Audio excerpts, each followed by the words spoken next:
Silly Tunes TV. ஒரு கிராமத்தில் முரளி அபர்ணாங்கிற ஒரு தம்பதி வாழ்ந்து வந்தாங்க. அவங்களுக்கு கல்யாணம் ஆகி பல வருடங்களாகியும் குழந்தை இல்லாதனால இந்த ஊர் மக்களோடையும் உறவினர்களோடையும் கேலியும் கிண்டல் தாங்க முடியாம இந்த ஊரை விட்டு ஒரு நதியோரமா குடியேறினாங்க. அந்த நதியில இருந்த மீன்களை பிடிச்சு வித்து அதுல இருந்து கிடைக்கிற வருமானத்துல தன் குடும்பத்தை நடத்தி வந்தாங்க. அன்னைக்கு காலையில அவங்களோட ஆடையும் கூட்டிட்டு மீன் பிடிக்கிறதுக்காக நதிக்கு போனாங்க. நதியில வலைகளை போட்டுட்டு மீன் கிடைக்கிறதுக்காக காத்திருந்தாங்க.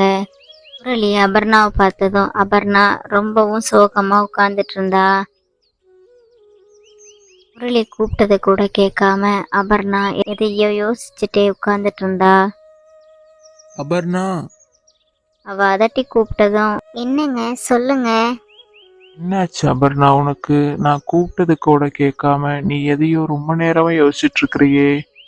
நம்ம வேண்டாத தெய்வம் இல்ல, கடவுள் மட்டும் ஏங்க நமக்கு இவ்வளவு கஷ்டத்தை கொடுக்கறாங்க? நமக்கு இவ்வளவு வருஷம் ஆகியும் நமக்கு ஒரு குழந்தைய கொடுக்க மாட்டேங்கிறாரே. இந்த ஊர் மக்களும் சொந்தக்காரங்களும் பேசுற பேச்சு என்னால கேட்க முடியலங்க. கவலைப்படாம இரு அபர்ணா. கூடிய சீக்கிரம் நமக்கு ஒரு குழந்தை வரத்தை அந்த கடவுள் நமக்கு கண்டிப்பா கொடுப்பாரு. முரளி அபர்ணாவுக்கு ஆறுதல் சொல்லிட்டு 2 பேரும் மீன்கள் கிடைக்குமான்னு வலைய பார்த்துட்டு இருந்தாங்க.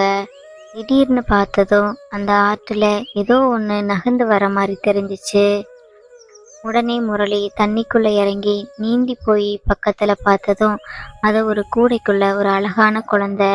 உடனே முரளி அந்த குழந்தையை எடுத்துட்டு அபர்ணா கிட்ட வந்தாரு. அத 2 பேரும் அதிசயமா பார்த்தாங்க. உடனே அபர்ணா அந்த குழந்தைய தன்னோட கையில வாங்கி அது கொஞ்ச நேரம் அதை அப்படியே பார்த்துட்டு அதை எடுத்து தன்னோட நெஞ்சோட அணைச்சு புடிச்சுக்கிட்டா. என்னங்க, இந்த குழந்தை யாரோடதா இருக்கும்? தெரியலையே அபர்ணா. யாராவது குழந்தை வேண்டான்னு இப்படி தண்ணியில விட்டுருப்பாங்கன்னு நினைக்கிறேன். ஐயோ பாவம். என்னங்க, இந்த குழந்தைய நம்மளே வளர்க்கலாமா? நமக்கு தான் குழந்தையே இல்லையே. முரளியும் அபர்ணாவும் பேசி ஒரு முடிவெடுத்து அந்த குழந்தைய தாங்களே வளர்க்கலான்னு தங்களோட வீட்டுக்கு எடுத்துட்டு வந்தாங்க. இது பெண் குழந்தைங்கிறதுனால அதுக்கு மீனு ஒன்று பேரு வச்சு அந்த குழந்தைய ரொம்பவும் பாசத்தோடையும் அன்போடையும் வளர்த்தாங்க. அப்படியே நாட்கள் போயிட்டு இருந்துச்சு. மீனு வளர்ந்து கொஞ்சம் கூட பெரிய பொண்ணானா. முரளி அபர்ணாவும் மீன் பிடிக்க போற வழியில மீனுவை ஸ்கூல்ல விட்டுட்டு தங்களோட வேலைக்கு போவாங்க. சந்தோஷமா வாழ்க்கை போயிட்டு இருந்துச்சு. திடீர்னு ஒரு நாள் அபர்ணாவுக்கு உடம்பு சரியில்லாம போயிடுச்சு. அபர்ணா தொடர்ந்து வாந்தி எடுத்துட்டே இருந்தா. உடனே ஹாஸ்பிட்டலுக்கு கூட்டிட்டு போய் பார்த்ததும் டாக்டர், அபர்ணா வாழ்த்துக்கள், நீங்க அம்மாவாக போறீங்க அப்படின்னு டாக்டர் சொன்னாரு. அப்படின்னு சொன்னதும் அவங்க 2 பேர்த்துக்கும் சந்தோஷம் தாங்க முடியல. உடனே வீட்டுக்கு வந்ததும் மீனுவை கூப்பிட்டு இந்த விஷயத்த சொன்னாங்க. மீனு குட்டி, உங்களுக்கு விளையாடுறதுக்கு அழகான ஒரு குட்டி தம்பி வரப்போறான். ஐ ஜாலி. எப்போ வருவான்ப்பா குட்டி தம்பி? கொஞ்ச நாள் கழிஞ்சு வருவான் மீனு குட்டி. அது வரை நீங்க காத்திருக்கணும். சில மாதங்கள் கழிஞ்சதும் அபர்ணாவுக்கு அழகான ஒரு ஆண் குழந்தை பிறந்துச்சு. அந்த குழந்தைக்கு ஆதித்யான்னு பேரு வச்சாங்க. குழந்தை வந்ததுக்கு அப்புறமா மீனு மேல இருக்கிற பாசம் அவங்களுக்கு கொஞ்சம் கொஞ்சமா குறைய ஆரம்பிச்சிச்சு. அபர்ணாவுக்கு மீனு மேல ரொம்பவும் விருப்பு வர ஆரம்பிச்சிச்சு.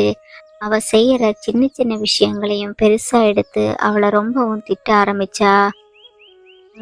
அதுதான் நமக்குன்னு ஒரு குழந்தை வந்துருச்சுல்ல, அப்புறம் எதுக்கு இந்த மீனும்? நம்ம பேசாம மீனுவை கொண்டு போய் ஏதாவது ஒரு ஆசிரமத்துல விட்டுறலாமா? இல்ல அபர்ணா, அது ரொம்ப பெரிய பாவம். அவ இங்கேயே எங்கேயாவது இருந்துட்டு போட்டோமே. அப்படி இல்லைங்க, நமக்கு இருக்கிற வருமானத்தை வச்சு 2 குழந்தைங்களையும் வளர்க்குறதுங்கிறது ரொம்பவும் கஷ்டமான விஷயம். அதனாலதான் அப்படி சொன்னேன்.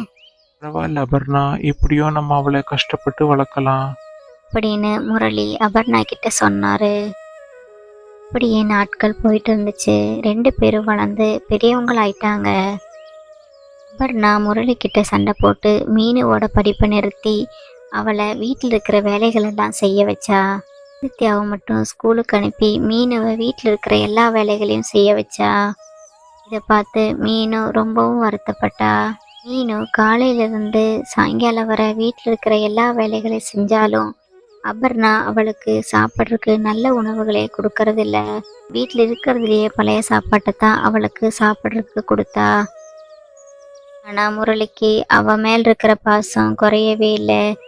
அபர்ணாவுக்கு தெரியாம மீனுவுக்கு ஏதாவது சாப்பாடு கெடி அவர் கொண்டு போய் கொடுப்பாரு. அப்படியே நாட்கள் போயிட்டு இருந்துச்சு. ஆதித்யா வளர்ந்து வேலைக்கு போக ஆரம்பிச்சிட்டான். ஆனா அபர்ணா மீனுவுக்கு கல்யாண வயசாயும் அவளை கல்யாணம் பண்ணி கொடுக்காம வீட்லயே வச்சிருந்தா. ஆனா ஆதித்யாவுக்கு ஒரு பணக்கார பொண்ணா பார்த்து ஆடம்பரமா கல்யாணம் பண்ணி வச்சாங்க. ஆதித்யா கல்யாணம் முடிஞ்சதும் தன்னோட வேலைக்காக தன் மனைவியும் கூட்டிட்டு நகரத்துக்கே குடிபெயர்ந்து போயிட்டான்.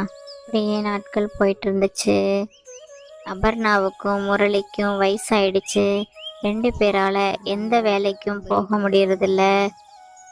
ஆதித்யா திருமணம் ஆகி போனதுக்கு அப்புறமா அப்பாவையும் அம்மாவையும் வந்து பார்க்கறதும் இல்லை. அவங்களுக்கு தேவையான பணமும் அனுப்புறதில்ல.